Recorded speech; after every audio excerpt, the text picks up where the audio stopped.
Quantum mechanics accurately describes the microscopic world, yet it faced a critical challenge: how to reconcile its principles with Einstein's special relativity. Scientists sought a relativistic wave equation to describe particles moving at speeds approaching that of light, a formula that would unify these two pillars of modern physics. This quest led to one of the most profound predictions in physics history. Before relativity entered the picture, the Schrödinger equation successfully described the behavior of quantum particles. It uses an energy operator and a momentum operator, evolving the wave function over time. However, the Schrödinger equation is fundamentally non-relativistic. It treats time and space differently, and its form does not remain invariant under Lorentz transformations, making it unsuitable for high-speed particles, where relativistic effects become crucial. The first attempt at a relativistic quantum equation was the Klein-Gordon equation, expressed as left side 1 over c squared partial squared by partial t squared minus nabla squared plus m squared c squared over h bar squared closed side times phi equals 0. While Lorentz invariant, it presented significant problems. Its solutions allowed for negative probability densities, which are physically meaningless. Even more troubling were the negative energy solutions, suggesting particles to possess boundless negative energy, which contradicted observed reality. Paul Dirac, in 1928, tackled these issues with a brilliant insight. Instead of accepting the second-order derivatives in time present in the Klein-Gordon equation, he decided to linearize it. His goal was to find an equation that was first-order in both time and space derivatives, much like the non-relativistic Schrödinger equation is first-order in time.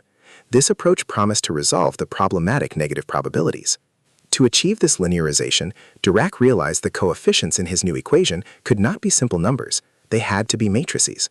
These matrices, now known as Dirac gamma matrices, allowed him to factorize the relativistic energy-momentum relation.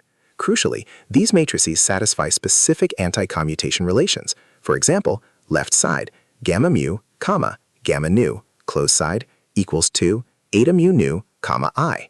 This mathematical requirement immediately implied that the wave function itself must have multiple components, not just a single scalar value. This revolutionary thinking led to the Dirac equation, IH bar gamma mu, partial mu, minus mc times phi equals 0. Here, phi is no longer a scalar function, but a 4-component spinor. These 4 components intrinsically account for the particle's spin degree of freedom, meaning the equation naturally incorporated electron spin, which had previously been an ad hoc addition to quantum mechanics. It was an elegant unification. Initially, 2 of the spinor components were readily understood to represent the electron's 2 spin states, spin up and spin down. The remaining 2 components, however, were perplexing. Dirac proposed that these components must correspond to negative energy states. To prevent observable electrons from decaying into these negative energy states, he posited the idea of a sea of infinitely many negative energy electrons, all states completely filled according to the Pauli exclusion principle. Dirac then reasoned that a hole in this theoretical sea of negative energy electrons would behave like a particle with positive energy and an opposite charge to the electron. This hole would be observable and appear as a normal particle. Thus, the Dirac equation, purely from mathematical consistency and intuition, predicted the existence of an anti-electron, a particle with the same mass as an electron but a positive charge. This was the birth of the concept of antimatter.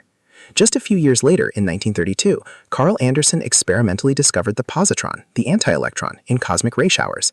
This groundbreaking discovery provided stunning validation for Dirac's purely theoretical prediction. It was a profound triumph of mathematical physics, demonstrating how abstract mathematical principles, when followed rigorously, can unveil fundamental truths about the universe, even before experimental evidence exists. The Dirac equation stands as a testament to the power of mathematical intuition in physics. It elegantly combines quantum mechanics and special relativity, naturally incorporating spin, and most remarkably, predicting antimatter. This equation remains a cornerstone of quantum field theory and our understanding of fundamental particles, continuously guiding physicists in their quest to unravel the universe's deepest secrets.